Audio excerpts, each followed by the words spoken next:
Personal experience. Years of heavy psychedelic experiences coupled with about 100+ breakthrough DMT experiences, of which very few even provided a fraction of this experience.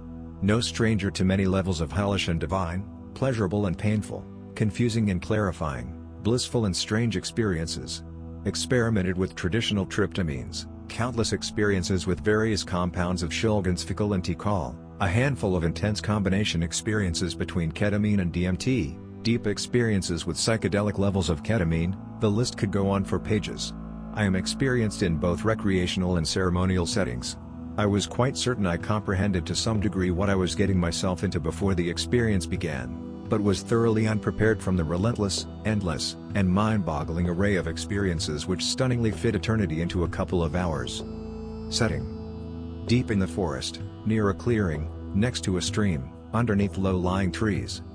People present at ceremony: group/session leader and 10 others that I didn't know, as well as a close personal friend. State of mind: going through issues of isolation, confusion, lack of a path in life post-graduation, had not slept in over 24 hours and was initially tired and hesitant, though the tired state of mind quickly dissipated.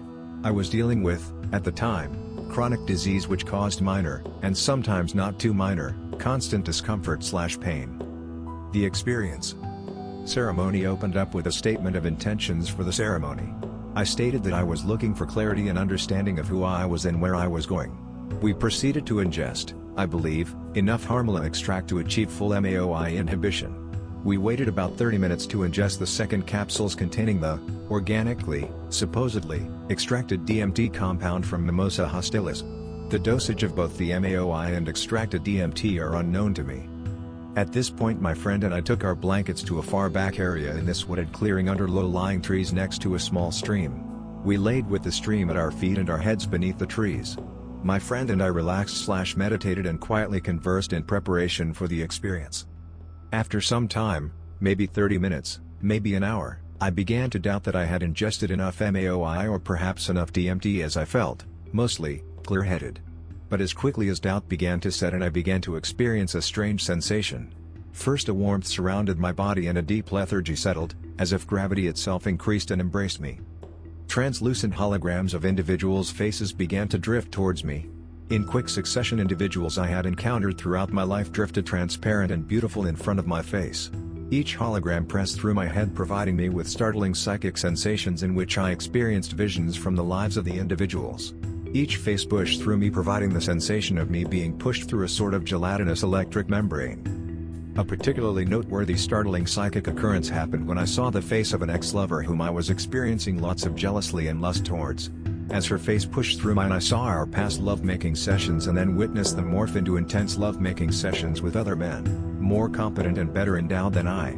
My insecurities swelled up but were slowly quelled as my love for her manifested itself as an acceptance and love for the way our paths drifted together then apart and an acceptance of her search for love and pleasure. I found myself at peace and content with her personal autonomy even if it pulled her away from me and my desires.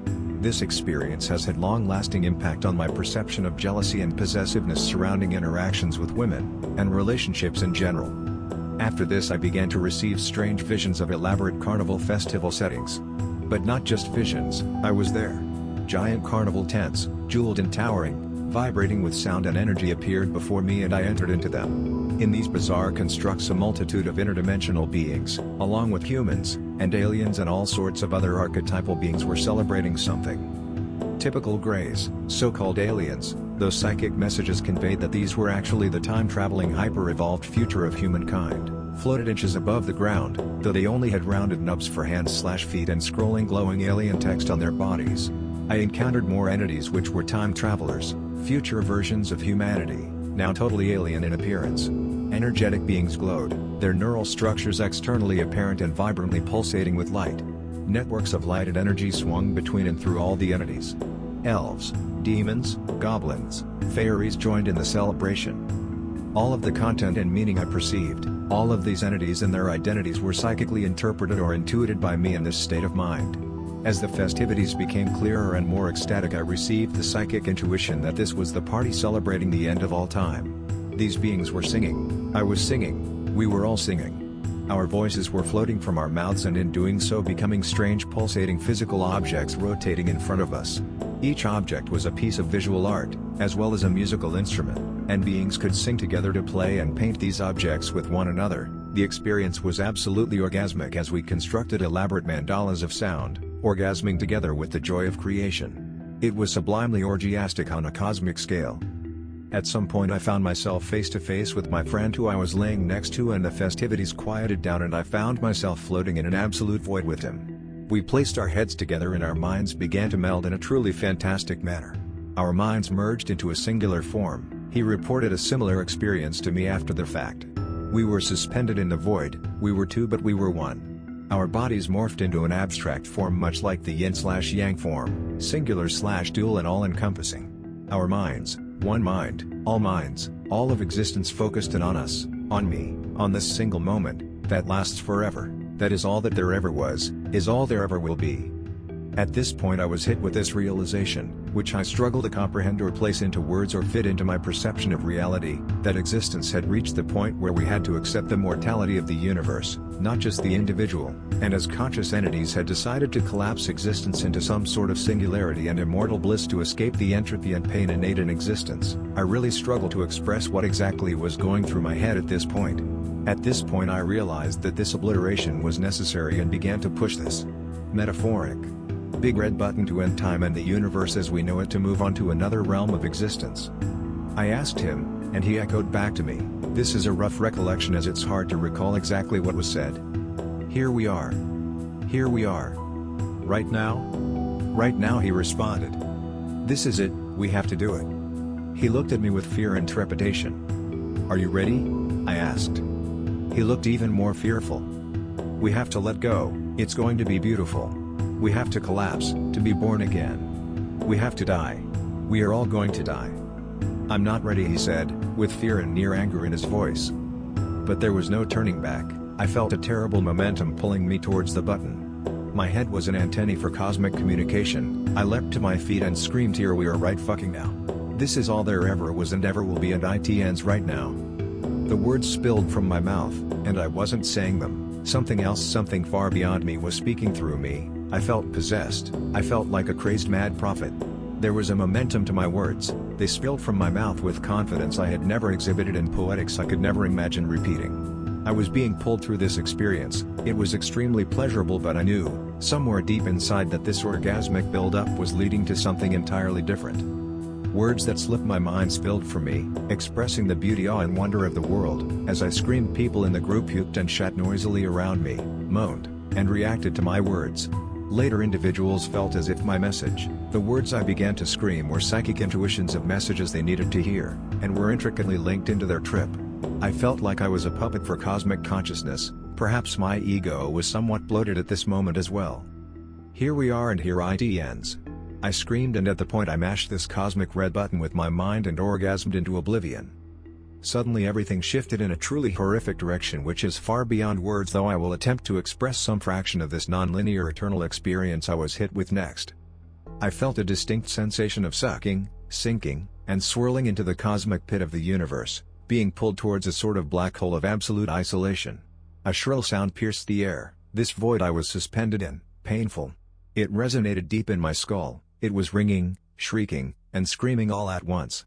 Then I realized that I was screaming, that all reality was screaming. Unaware of what I was doing, I stumbled to my feet and tumbled into the stream. I only found this out later. At this point I was thrashing in the water, screaming and pulling at my hair, flailing against the rocks. I had gone mad. I had raped someone. I had murdered someone. I had defied God. I was a sacrilegious doomed human filled with the most horrific malicious thoughts, and I was to be punished forever. Reality expanded from this singular void I was floating in, expanding into an infinite two-dimensional grid work of 8-bit Nintendo Mayan patterns. The patterns pulsated and glowed and encompassed all of existence. And all of existence was suffering. I was eternal suffering. My role in the universe was to suffer for all of eternity. This was the cosmic game over screen. All was lost forever. As this 8-bit Mayan grid work pulsated, the pain escalated. I felt every atom in my body torn to shreds as the ringing tones rose and fell. My body was torn limb from limb, fingers pulled from my hand, fingertips pulled from my fingers, skin ripped from the flesh, each atom pulling apart, Individuals crushed and subjugated to pure pain and anguish. I fell apart and was put back together endlessly. I felt my throat slit, my intestines torn from my body, my head bashed with rocks, and then it looped forever, ever escalating. I realized I was doomed, that I had sent myself to some eternal hellish painful tortuous existence. That I had to pay the price for every negative thought I had ever done. Unaware, I pissed myself, I shat myself, I screamed endlessly, but in this state I had no conception that I was doing any of these things. I was utterly alone, insane, and in unending psychological and physical pain/madness. This horrific state would begin to let up and deceive me. I would have the sensation that I was lifting out from the state only to be hit once more with the shrill noise and feel myself sucked back in, deeper and more painfully than before. I was certain this was my place, my eternal place in the universe, that I was a cog in the machine, and my cog was labeled suffering, and I would always be suffering because that was who I was for eternity. At times I drifted slightly from this torture and imagined I had gone completely mad. That I was a schizophrenic madman wandering through the woods, lost, alone, and broken. I could see my mind in its healthy state, so far away, but it had been stolen from me. I was doomed and lost, and realized that death would not be a door to escape through but rather a portal back into this torture which slowly sucked me back in. This was a cosmic, never-ending, meat grinder, obliterating, painful, and all-encompassing. It was also fully conscious, aware of me, aware of what I was doing to me. I was sacrificial lamb to the universe, I was divinely doomed, I was fully deserving of this punishment, I was alone. This apparently took about 2 hours, or 3, to settle down, and I came to slowly. I drifted from this state and back into my physical form. I was on my back splayed across rocks in an icy cold stream. The moon was high above. The trees breathed with me and crickets chirped around me. I was scared, alone, cold, soaking wet. I cried, I yelped help. My head ached, my body was bruised from thrashing on the rocks. I had a few minor cuts. I had pulled out a few small clumps of hair. I was scared. As I panicked and splashed through the water on all fours, I suddenly realized where I was, in a beautiful stream, in beautiful mountains, under a beautiful moon. I breathed deep and confidently. I could warm myself with my mind. I could connect with the world around me. I was not alone. I sang to the moon. I sang to the trees. I sang to the river and it sang back to me. A crawfish crawled on my hand and I sang to it. Its antennae rhythmically responded, playfully twitching in the air. The water began to engage me in a call and response song I sang to it. It sang an altered version of my song back and we playfully interacted with one another. I began to laugh and the stream laughed back. I struggled to my feet. My body was like that of a newborn infant, unfamiliar, alien, new, strange and beautiful. I wobbled to the side of the stream, learning how to use my body once more, filled with the wonderful sense of discovery and all for my physical form. I stripped naked, taking my soaking clothes off my body and leaving them on rocks by the side of the stream. I crawled through the forest in the hopes of finding my friend. He was laying eyes closed where I left him. I crawled up to him, naked and cold, and he saw me and smiled. We hugged, cried, and expressed our gratitude for one another. I wrapped a blanket around my body, put my boots on, and yes, that was all I wore, a blanket and boots, and we wandered through the forest in wonder, in absolute awe. The experience deeply imprinted me and I was left with severe shell shock from the whole experience. I was once relatively fearless of the metaphysical realm, but this left me with deep doubts and fears of the true nature of reality, a place where I could experience eternal pain and never-ending torture. I was fearful that this hell could rip through at any moment, that I could be plunged into this state of death. I woke up from flashback nightmares of this hell state for weeks afterward, and I still can feel it pushing through reality at times. I also became somewhat fearful of the internal states of mind from which such an experience could emerge. It's been difficult, but I find myself learning from this experience. I still have a deep fear of this eternal pain and suffering. As a longtime fan of altered states, this experience has been followed by nearly a year of absolute sobriety. I can't even imagine revisiting the state. It so deeply moved me, altered me, filled me with apocalyptic visions and fears, pain, love, acceptance, and anguish. Some central thoughts which bubbled up through the experience. 1. Eternity can be experienced from within. Eternity can be encapsulated by consciousness. 2. Heaven, hell, bliss, pain, all are internally emergent states of mind, and are not separate from one another. 3. Our past thoughts and actions, experiences as well, are a part of who we are and impact our daily existence in deep ways, even if we no longer consciously remember these experiences/thoughts/actions. 4. Expansive awareness is not sunshine and rainbows and bliss. Higher states of consciousness can force one to confront the immense pain and difficulty innate within existence. 5. Time is non-linear. Every moment is eternal. 6. We are a part of a masterfully created work of art, eternal, and crafted perhaps by ourselves. 7. And contradictory to previous statements. Everything is temporary, must die, must end, and we must reach a state where the end of everything is something we can approach with celebration and love, where death, decay, entropy is a part of the beautiful existence we now inhabit. 8. We must answer for who we are, what we do, the impact we have, the love, the pain, the cruelty, the good deeds, every choice we make. Tinker around with the psychedelic realm long enough and this confrontation with the oftentimes painful nature of our true self is somewhat inevitable. 9. Transformation is and will be fantastic, beautiful, necessary and horrifically/unimaginably difficult and painful. This is the nature of purging, of evolution, of life. 10. We must save ourselves. No one can do it for us. These deep issues, states of mind, are personal and must be personally addressed. I am not certain in these beliefs, but these thoughts often run through my head.